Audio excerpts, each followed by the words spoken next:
हे what's up guys, welcome back once again. दोस्तों, आज की कहानी जो एक्सप्लेन करने जा रहे हैं उसका नाम है कैंप एक्सरे। दोस्तों, आपने कहावत तो ज़रूर सुनी होगी कि मोहब्बत एक पत्थर को भी मोम बना देती है। ये भी उसी तरह की दास्तान है। तो चलिए शुरू करते हैं। अभी एक दिन पहले अमेरिका के ऊपर एक बहुत ही बड़ा आतंकी हमला हुआ है जिसके बारे में न्यूज़ में दिखाया जा रहा है। अमेरिका की बहुत मशहूर ट्विन टावर को उड़ा दिया गया है और इसमें कई बेकसूर लोगों की जान चली गई है। इस न्यूज़ को देखते हुए एक आदमी बहुत सारे फ़ोन निकालता है, पर वो उसे किसी को कॉल नहीं करता और उसी समय जाकर प्रे करने लगता है कि तभी वहाँ पर कुछ अमेरिकन कमांडोज आते हैं और उसे उठा लेते हैं, जिसके बाद उसे पूरी दुनिया का चक्कर लगवाया जाता है और एक ऐसी जगह पर लाकर बैठा दिया जाता है जो किसी की नज़र में नहीं है। ये असल में एक डिटेंशन कैंप है जहाँ पर सेल तो है लेकिन खुले हैं, जहाँ पर कैदियों को किसी जानवर की तरह रखा जाता है और इस कैंप को डेटा कैंप कहा जाता है। यहाँ पर हर रात दिन लोगों की ड्यूटी चेंज होती है और हर महीने नए कमांडोज की पोस्टिंग होती है और यहीं पर उस इंसान को भी बंदी बनाया गया है जिसे हमने कहानी की शुरुआत में देखा था। अब सीन कट होता है और हम 8 साल बाद का दृश्य देखते हैं उसी कैंप में जहाँ पर कुछ नए सोल्जर की पोस्टिंग हुई है जो अभी काफी यंग है और उसमें एक लड़की भी मौजूद है जिसका नाम है एमी। अब सभी को लाइन में खड़ा किया जाता है और उन्हें इस जगह के बारे में विस्तार में बताया जाता है। सुपीरियर कमांडर रेन सभी से कहते हैं कि तुम्हें यहाँ पर 18 घंटे की रोटेशन शिफ्ट पे काम करना है और ध्यान रखना हर 3 मिनट में तुमको कैदियों के इस सेल में देखना होगा कहीं वो खुदकुशी तो ना कर ले, क्योंकि उन्हें ये अच्छे से पता है कि वो यहाँ से भाग नहीं सकते और इसीलिए वो ऐसा कदम जरूर उठाएंगे। लेकिन हमारे लिए उनकी जान बहुत ही कीमती है। कुछ कैदी तुम्हें टेस्ट करेंगे क्योंकि तुमसे भी बहुत वो पुराने हैं, कुछ तो तब से यहाँ पर हैं जब तुम लोग हाई स्कूल में थे। वो सभी से एक और बात शेयर करता है कि तुम्हें उन्हें कभी भी प्रिजनर्स नहीं बुलाना है बल्कि उन्हें डिटेनी कहना है। और हाँ, ख्याल रखना कि ये कोई जेल नहीं बल्कि एक वॉर जोन है जहाँ पर गोलियां या मिसाइल तो नहीं चलती, लेकिन फिर भी ये जगह बहुत ही ज्यादा खतरनाक है। इसीलिए सभी चौकन्ना रहना, किसी भी समय कुछ भी हो सकता है। अगर तुम लोगों में से किसी को ये लग रहा है कि तुम इन डिटेनी को भागने से रोक रहे हो तो तुम गलत हो। उसके लिए यहाँ पर बहुत ही एडवांस चीजें लगी हुई हैं। तुम्हें सिर्फ उन्हें मरने से रोकना है और यही तुम्हारा असली काम है और आज से इस काम में तुम लग जाओ। और इसी बीच रेन के वॉकी टॉकी पर मैसेज आता है कि ये कैदी बेकाबू हो गया है, हमें फौरन 4 लोगों की जरूरत है। ये सुनकर रेन इन लोगों की ओर देखने लगता है और हंसते हुए कहता है, क्यों, पसीना छूट गया ना? तभी अमी हाथ उठाती है और जाने के लिए बोलती है। रेन उसे बताता है कि तुम्हें उसके दाएं हाथ पर पकड़ना है। बस बाकी का काम हम कर लेंगे। वो ऐसा ही करने की कोशिश करता है लेकिन वो बंदा उसके ऊपर हमला कर देता है जिससे कि उसे चोट लग जाती है। यहाँ तक कि जाते जाते वो उसके मुंह पर थूक भी देता है जिससे एमी बहुत ही ज्यादा गुस्से में आ जाती है और उसके पेट पर लात से हमला करती है। अब सब कुछ हो जाने के बाद रेन आकर उसे कहता है कि तुम्हारा स्वागत है इस कैंप में। फिर वो चला जाता है और एमी स्माइल करते हुए अपने रूम में आ जाती है। ये कहानी कुछ अलग किस्म की है दोस्तों। इसमें आपको किसी तरह की कोई जंग देखने को नहीं मिलेगी बल्कि एक सोल्जर और एक कैदी के बीच में एक बॉन्ड देखने को मिलेगा जो समय के बाद इतना ज्यादा बढ़ जाएगा कि वो एक दूसरे के लिए रोते भी हैं। लेकिन ये सब होता कैसा है, यही हमें दिखाने की कोशिश की गई। अब उस रात एमी अपनी मॉम से वीडियो कॉल पर बात करती है। उन्हें उसकी बहुत ही फिक्र हो रही थी, लेकिन एमी उन्हें बताती है कि यहाँ पर सब कुछ बहुत अच्छा है। पास में एक सबवे भी है जहाँ जाकर मैं अच्छा खाना खा सकती हूँ। इसके बाद वो उसे किसी लड़की के बारे में पूछती है तो वो कहती है कि मैं किसी आर्मी वाले को डेट नहीं करूँगी। जिसके बाद उनकी कॉल कट हो जाती है। हम देखते हैं कि एमी नाइट शिफ्ट के लिए रेडी हो रही है। उसे आज कुछ बुक्स बांटनी है उन कैदियों को, इसीलिए वो स्टॉल लेकर सभी के पास जाती है। उसके कमांडर रेन भी होते हैं। वो पहले एक आदमी के पास जाती है लेकिन वो एमी के ऊपर चिल्लाना शुरू कर देता है और उसे बहुत बुरा भला कहता है। तो रेन उसे आगे बढ़ने को कहता है और बताता है कि इस बंदे को लड़कियां पसंद नहीं है, इसीलिए वो ऐसा ही करता है। इसके बाद एमी अली नाम के कैदी के पास जाती है और उससे पूछती है कि क्या तुम्हें कोई बुक चाहिए। तो वो कहता है कि हाँ, मुझे हैरी पॉटर की 7वीं पार्ट चाहिए। तो वो उसे बताती है कि मेरे पास वो बुक नहीं है, तुम्हें और कुछ चाहिए तो बताओ। पर अली मना कर देता है और बोलता है कि मैंने सारी बुक्स पढ़ ली, अब मुझे वही चाहिए। लेकिन एमी उसे स्टॉल से कुछ और लेने को बोलती है। तो अली बताता है कि इसमें जो न्यूज़पेपर रखा है वो 2 महीने पुराना है और जो बुक्स है उन्हें मैंने कई बार पढ़ लिया है, मैं इतनी पुरानी चीज़ें पढ़कर क्या करूँगा।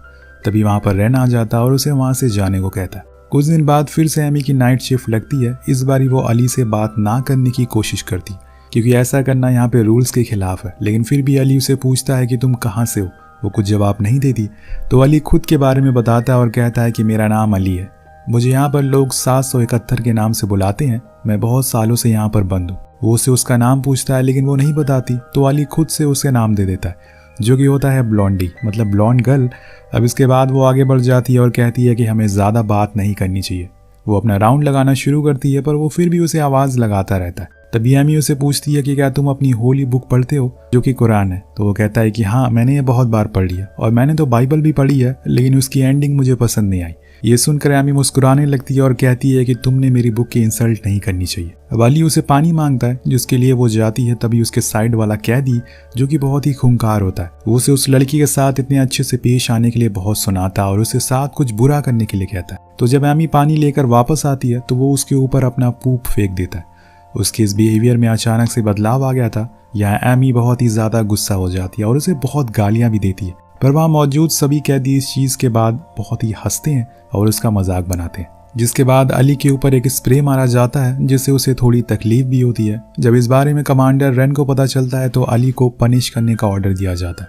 उसे कुछ देर के लिए दूसरे रूम में डाल दिया जाता है और उसे बुरी तरह से पीटा जाता है। अब अगले दिन पूरा स्टाफ बाहर आउटिंग के लिए जाता है जिसमें एमी भी मौजूद थी। उसे ये समय पसंद आ रहा था, इसीलिए वो काफी एंजॉय भी करती है। और जब ये लोग वापस आते हैं तो आर्मी कैंप में पार्टी भी होती है। एमी इसी दौरान काफी ड्रंक हो जाती है, इसीलिए वो आकर वॉशरूम में जाकर बैठ जाती है। वहाँ उसे कुछ एडल्ट मैगजीन मिलती है जो यहाँ के बॉयज की थी। तभी उसी वक्त माइकल अंदर आ जाता है जिसे देखकर वो डर जाती है और पूछती है कि क्या ये तुम लोगों की है, लेकिन वो मना कर देता है। पर देन दोनों क्लोज आ जाते हैं, लेकिन माइकल बहुत ही एग्रेसिव हो जाता है, इसीलिए एमी उसे धक्का देकर वहां से चली जाती। अब नेक्स्ट डे जब एमी और उसका एक साथी अली के सेल में जाते हैं तो वहां उसे एक ग्लास मिलता है जिसके ऊपर अच्छी कैलीग्राफी की गई थी। अब ये देखकर एमी सोचती है कि जब वो इंसान इतना अच्छा काम कर सकता है तो उसने उसे गलत काम क्यों चुना। वहां उसे एक नोट भी मिलता है जो कि खुदकुशी करने के लिए था, लेकिन अभी तक अली ने खुदकुशी नहीं की। शायद उसका मन बदल गया हो या फिर कोई और वजह हो या फिर एमी ही वजह हो, कुछ बता नहीं सकते। ये 771 को अभी पनिश किया जा रहा है तो वो कहता है कि हाँ। ये सुनकर उसे थोड़ा बुरा लगता है, लेकिन क्यों? उसे अली के लिए थोड़ी हमदर्दी होने लगी थी और इसलिए वो उसकी केस फाइल पढ़ने के लिए जाती है। उसकी फाइल खोलकर देखती है तो उसे पता चलता है कि अली जर्मनी का रहने वाला है। उसका किसी भी आतंकी ग्रुप के साथ कोई भी रिलेशन नहीं है, बस उसे इसलिए यहाँ पर पकड़ लिया गया है क्योंकि यूएस आर्मी को उस पर शक है। और उसे कुछ फोटोज भी मिलती है जो अली के टॉर्चर के टाइम की थी, जिसमें वो बुरी तरह से घायल था। उसे सच उगलवाने की कोशिश की जा रही, लेकिन वो बार बार यही बोल रहा था कि मैंने कुछ नहीं किया, मैं तो एक आम सा आदमी हूँ, लेकिन कोई भी उसकी बात नहीं सुनता। अब एमी इस बारे में अपने साथी से भी बात करती है तो यहाँ पर जितने भी डिटेनी बंद है वो सब किसी न किसी केस में पकड़े गए, वो गुनहगार है। शायद तुमने जो देखा है वो गलत है या फिर तुमने कोई पुरानी फाइल पढ़ ली होगी। अब एमी को उसकी बात कहीं ना कहीं सही लगती है और इसीलिए वो इस चीज पर ज्यादा ध्यान नहीं देती है और अपने कामों में लग जाती है। कुछ दिन बाद उसकी फिर से सेल के बाहर ड्यूटी लगती है तो वो देखती है कि वो किसी तरह का कोई पजल बना रहा है, पर वो कुछ कहती नहीं है और आगे निकल जाती है। लेकिन अली उसे देख लेता है और ब्लॉन्डी ब्लॉन्डी कहकर पुकारने लगता है। जब वो पीछे मुड़ती है तो उसे वही खुद का बनाया हुआ पजल देता है और कहता है कि इसे सॉल्व करके मुझे दे देना। लेकिन एमी ये कहकर मना कर देती है कि ये यहाँ के रूल्स के खिलाफ है, इसलिए मैं ये नहीं दे सकती। तो अली बोलता है कि तुम्हें क्या लगता है कि ये छोटा सा पेपर किसी की जान ले सकता है? तुम्हारे देश वाले हर चीज से इतना डरते क्यों हैं? तुम्हें खुशी से जीना नहीं आता क्या? मैंने तो बस अपनी तरफ से ये तुम्हें गिफ्ट दिया है और तुमसे अच्छे से बात भी कर रहा हूँ, लेकिन तुम मुझसे ढंग से बात क्यों नहीं कर रही? कि मैंने कल तुम्हारे लिए लाइब्रेरी में हैरी पॉटर की बुक ढूंढी लेकिन वो नहीं मिली। तो अली कहता है कि कोई बात नहीं, जरूरी नहीं होता कि जो चीज़ तुम चाहो वो तुम्हें मिल जाए।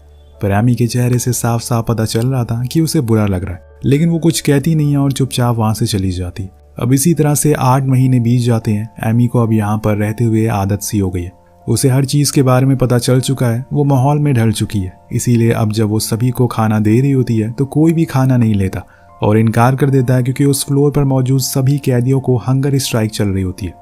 और इसकी वजह थी उनका एक दोस्त जिसे 650 बुलाते थे। उसे एक मशीन चाहिए थी जो कि आर्मी वाले दे नहीं रहे थे, इसलिए उसके सभी साथी उसके लिए हंगर स्ट्राइक पर बैठ जाते हैं। अब एमी अली से खाने के लिए पूछती है लेकिन वो भी मना कर देता है। खैर कुछ दिन बाद उनकी ये स्ट्राइक खत्म हो जाती है क्योंकि उस कैदी को वो मशीन मिल गई थी जो असल में एक वजन कम करने की मशीन होती है, जिससे उसके अलावा कोई भी यूज़ नहीं करता था। अब जब ये चीज़ एमी देखती है तो वो अली से पूछती कि तुम में से किसी को जब ये मशीन यूज़ ही नहीं करनी थी तो तुम उसके लिए स्ट्राइक क्यों कर रहे थे? तो अली बताता है क्योंकि वो हमारा दोस्त है और इसीलिए हमने सभी मिलकर स्ट्राइक करी। ये सुनकर एमी हंसने लगती है और फिर दोनों में पहली बार बातें होना शुरू हो जाती है। अली बताता है कि वो फुटबॉल बहुत ही अच्छा खेलता है और वो 40 बार बॉल को बिना नीचे गिराए उछाल सकता है। एमी कहती है कि ठीक है, मुझे ये करके दिखाओ। तो अली करना शुरू करता है, लेकिन सिर्फ 8 ही बार में वो बॉल गिर जाती है, जिसमें एमी कहती है कि ये तो पहले ही गिर गई। वो कहता है कि वो तुम सामने खड़ी हो ना, इसीलिए ऐसा हुआ, वरना मैं तो 50 बार भी उछाल सकता हूँ। वो हंसने लगती है और अली भी हंसने लगता है। पर दूर खड़े एमी के बॉस रेन को ये चीज़ पसंद नहीं आती, इसीलिए वो उसे बुलाता है और पूछता है कि तुम दोनों क्या बात कर रहे थे। पर एमी कहती है कि कुछ नहीं, लेकिन रेन को पसंद नहीं आता कि वो अली से बात भी करे। वो अली को कहता है कि तुम्हें आज यही नहाना है।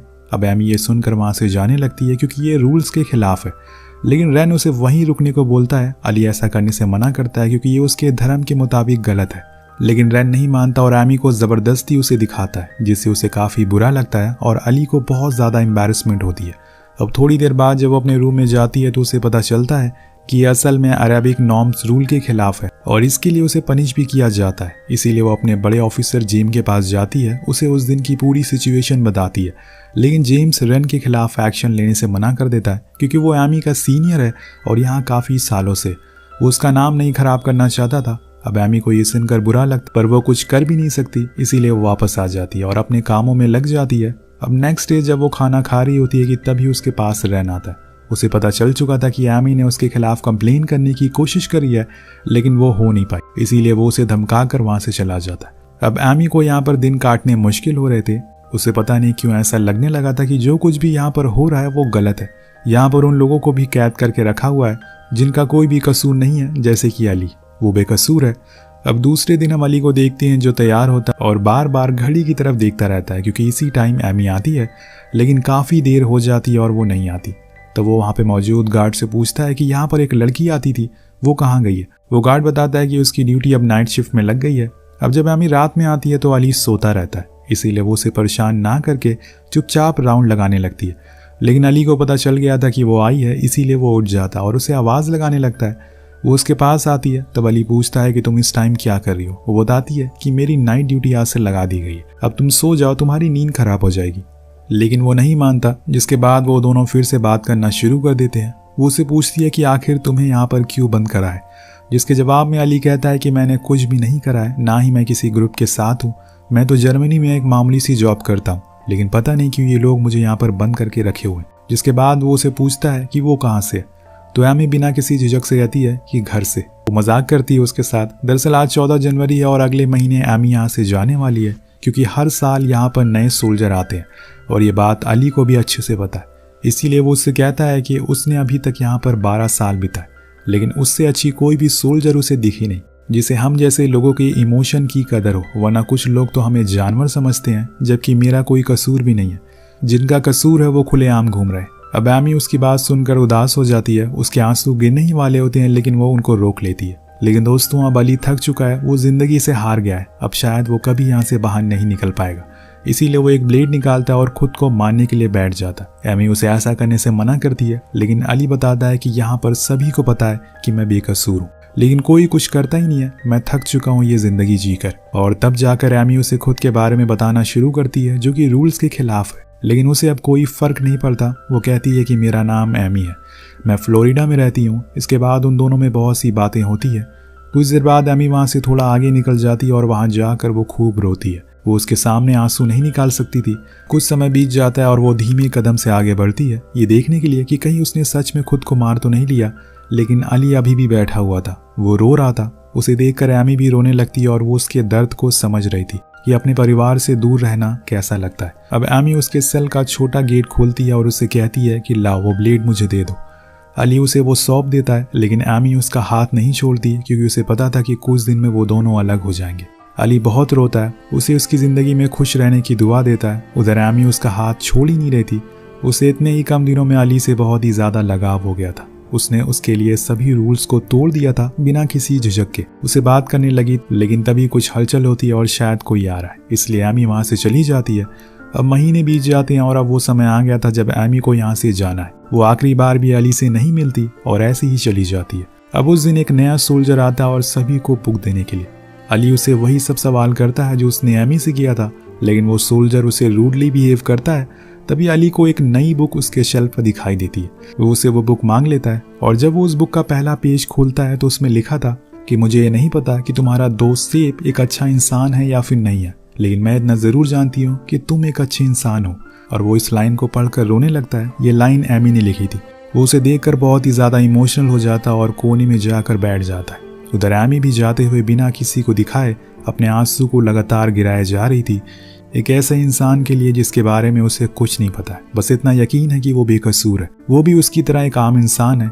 अब एमी अपने पूरे सफ़र में रोती ही रहती है। उसके पास वो सारे पजल भी मौजूद थे जो अली ने उसे हर दिन दिए थे। एमी उसे छुपा कर रख लेती है। उधर अली भी उसकी दी हुई किताब को अपने सीने से लगा कर रखता है। इन दोनों की कहानी तो अधूरी रह गई, लेकिन इस कहानी का अंत यहीं पर होता है। वेल दोस्तों, अमेरिका में 9/11 के बाद बहुत सारे ऐसे लोगों को पकड़ा गया जो बेकसूर थे, बस उन्हें शक के बिना पर पकड़ लिया गया और फिर उन्हें बुरी तरह से टॉर्चर किया गया। ये कहानी भी उन्हीं बेकसूर लोगों के दर्द को दिखाती है। वेल, आपको कहानी कैसे लगी नीचे कमेंट करके जरूर बताएगा। मिलते हैं अगले वीडियो में। Peace out.